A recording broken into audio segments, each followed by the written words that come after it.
mí fue increíble venir a la mesa de las científicas, ¿no? Le contaba a mi hermano que yo en realidad nunca hablé con una, ¿cómo se dice? Astrofísica, ¿no?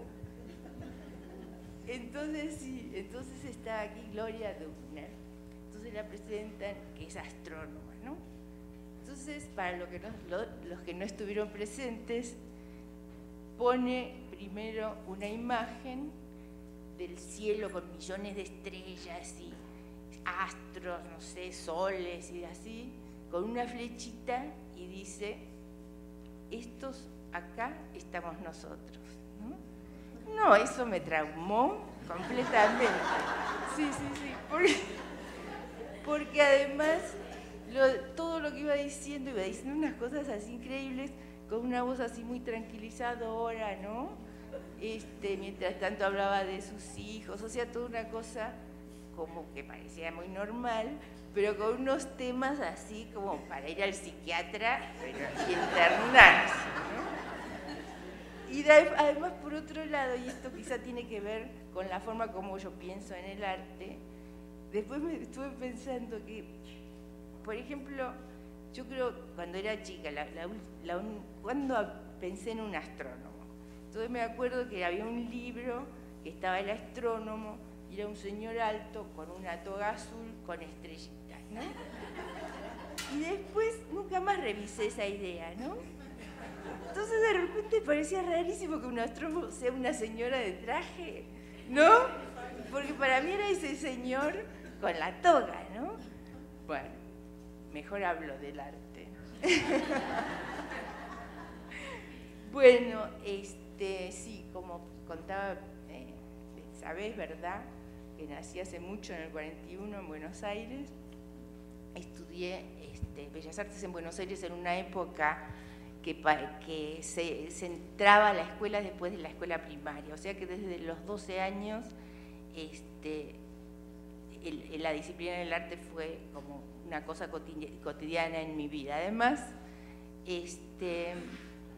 por ejemplo, las materias que había eran, por supuesto, había que estudiar geografía, castellano, demás, pero que el arte era la materia principal. Entonces, desde ese momento, como que yo pensé que las prioridades, o sea, que el arte era lo más importante de todo, y después todo lo demás, porque así lo aprendí, ¿no? Después, en 1958 al 61, con mi familia vivimos en México.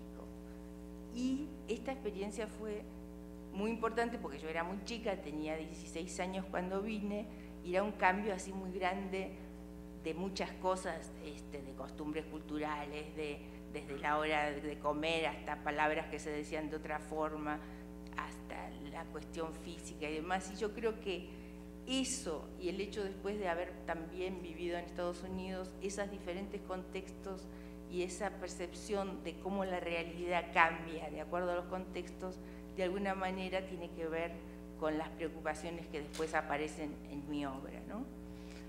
Y para mí México fue muy importante, primero porque aprendí acá la técnica del grabado, tuve profesores excelentes, iba a la Universidad Iberoamericana,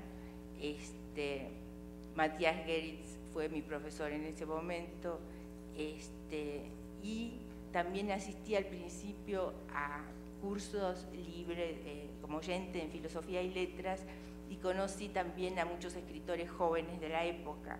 Entonces los miércoles íbamos, por ejemplo, a la casa de Juan José Arriola, donde jugaban al ajedrez y leían poemas, y en esa época ahí conocí a Carlos Monsiváis, que tenía 17 años o 18 tendría, a José Emilio Pacheco, también conocí a Juan García Ponce, en fin, a los escritores de esa generación que en ese momento eran muy jovencitos, ¿no?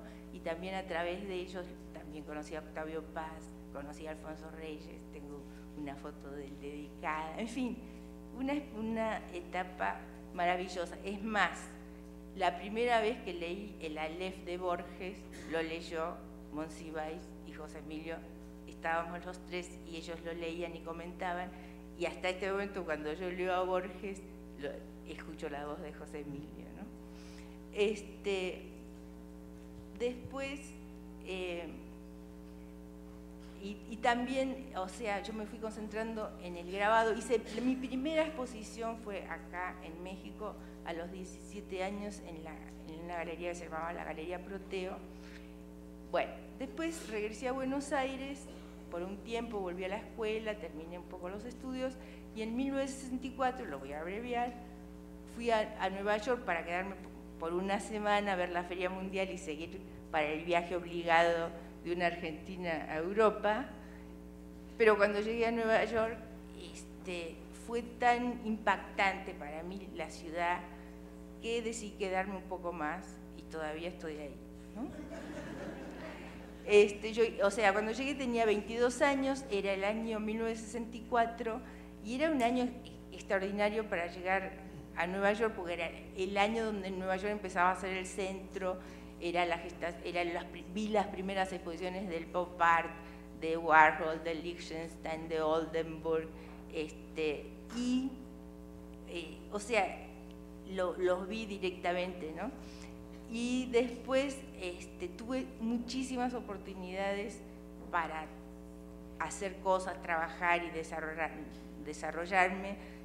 De hecho, enseguida, al año siguiente, armamos con dos artistas, Luis Kamnitzer y José Guillermo Castillo, uruguayo y venezolano, un taller de grabado, el New York Graphic Workshop, que era un taller donde dábamos clases, pero principalmente discutíamos y pensábamos en nuestra propia obra y nos criticábamos duramente y hacíamos trabajo de impresión profesional y ayudábamos a otros artistas que no estaban en la disciplina a traducir sus obras al grabado. ¿Hablé demasiado o tengo tiempo todavía? Sí. Bueno, entonces, en ese momento es un momento en que realmente, o sea, como grabadora, que era el tema que a mí más en ese momento me interesaba, al llegar a Nueva York, lo que pasa es que al principio uno está muy como enamorada de todas las posibilidades técnicas que había en la ciudad. Es decir, por ejemplo, nosotros en Argentina o en México teníamos que armar el barniz, ir a comprar las cosas, o sea, el papel era difícil de conseguir, todo era complicado. En cambio, ahí estaba todo perfecto y había papeles de toda clase y planchas y tintas, no sé qué, fosforescentes. Bueno, entonces era un momento perfecto para mí para tomar ventaja de todas esas posibilidades. Pero al mismo tiempo, viendo exposiciones y viendo todas las ideas que en ese momento se estaban gestando, empezamos a pensar por qué el grabado parece tan epigonal, por qué el grabado nunca ha creado un ismo, ¿no? Que siempre los ismos parecen venir de la pintura o de la escultura. Entonces nos dimos cuenta que lo que pasaba es que estábamos tan agarrados a la técnica y estábamos tan orgullosos de los aguatintas y de las pruebas y demás, que eso es lo que hacía que nos olvidábamos de pensar, ¿no? Entonces, yo personalmente, que sí estaba haciendo, había empezado a hacer unos grabados bastante ostentosos técnicamente, decidí parar completamente y hacer todo lo contrario. O sea, en vez de, como metáfora, decir cosas, trabajar con el silencio, ¿no? Bueno, el silencio en general siempre es más inteligente, porque cuando una persona, por ejemplo, no habla, siempre hay la posibilidad de que vaya a decir algo inteligente. Pero bueno. Entonces, y pensé, bueno, a ver, ¿con qué elementos puedo trabajar que sean los más banales? Y entonces, después lo analicé, pero pensé, bueno, voy a trabajar con clavitos, hilos, un ganchito, con una sombra, ¿no? Con un papel arrugado, porque yo quería usar elementos que no significaran nada. Es imposible hacer eso, ¿no? Pero además, ahora me doy cuenta por qué elegía el clavito y el hilo y esas cosas, y era porque cuando yo era chica pensaba que todas las cosas en la ferretería eran gratis, porque ¿quién iba a pagar por un clavo, no? Era como una cosa rara. Entonces se ve que en mi cabeza era lo más banal, era eso. Entonces empecé a trabajar también con un fondo vacío, ¿no? Entonces, por ejemplo, aparecía, por ejemplo, la imagen de una esquina que daba una sombra y al mismo tiempo yo dibujaba la sombra. Entonces me empezó a interesar esa superposición de la imagen con la realidad, o sea, la imagen de un papel arrugado y arrugarlo, ¿no? Entonces, en algún momento yo escribí una cosa que decía algo así como fingir que soy yo, ¿no? O sea, esa mezcla entre ese límite, ¿no? Entre la representación y lo que llamamos real, ¿no? Entonces, ese tema desde entonces es el tema que he trabajado toda la vida y que, aunque ha pasado por diferentes, digamos, fisicalidades, si existe esa palabra, el tema, el trasfondo siempre es el mismo. Es como una preocupación entre, o experimentación o atracción por ese límite entre lo que llamamos real y lo que llamamos virtual. O sea, la distancia entre las palabras y las cosas, ¿no?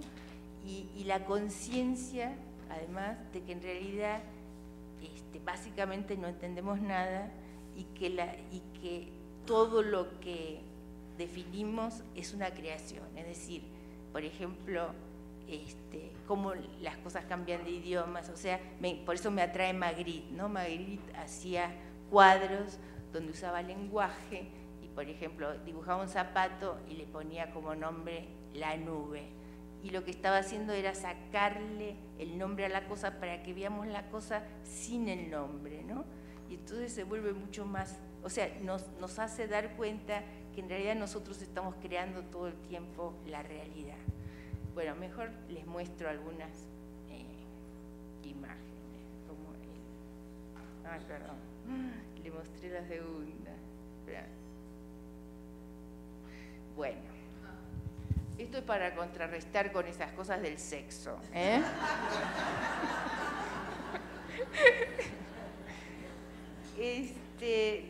Traje muy pocas imágenes y son imágenes en realidad de obras más o menos recientes. Acá tengo los títulos. Esto es una fotografía de un Cibachrome de 1999 que se llama Diálogo con Pingüino. Y a mí me interesan mucho estos diálogos, varias cosas me interesan. Me interesan estas posibilidades de diálogos entre personajes disímiles en el tiempo, en su cosa física. Por ejemplo, puede haber alguien que está conversando con una persona que está dentro de una postal, ¿no? Y en este caso, por ejemplo, me impresiona, yo encontré, en general los objetos que encuentro son de mercados de pulgas, porque últimamente, hace unos años, estoy trabajando con estos figurines o adornos o cosas así que encuentro y que se transforman en sujetos, como en personajes, ¿no? Entonces encontré esta lámpara, ¿no? Ahí ven el enchufe, que es un Cristo, ¿no? Y yo digo, qué increíble, ¿no? Qué increíble que para que yo reconozca esto, primero haya habido que escribir la Biblia y todas las cosas que pasaron hoy, y sin embargo, o sea, lo reconocemos y lo aceptamos, ¿no? Esa cosa tan rara, ¿no? Que de golpe es una figura de plástico, que es también una lámpara, ¿no? Entonces al lado le puse este pingüino de madera y la verdad se parece que se están comunicando o que Jesús le está dando consejos o algo ahí está pasando, ¿no? Que no sé, me resulta bastante emocionante a mí, pero no sé bien totalmente por qué. A ver, ¿cuál era la que esta? Este es otro diálogo más, que bueno, que el perro está dentro del espacio virtual del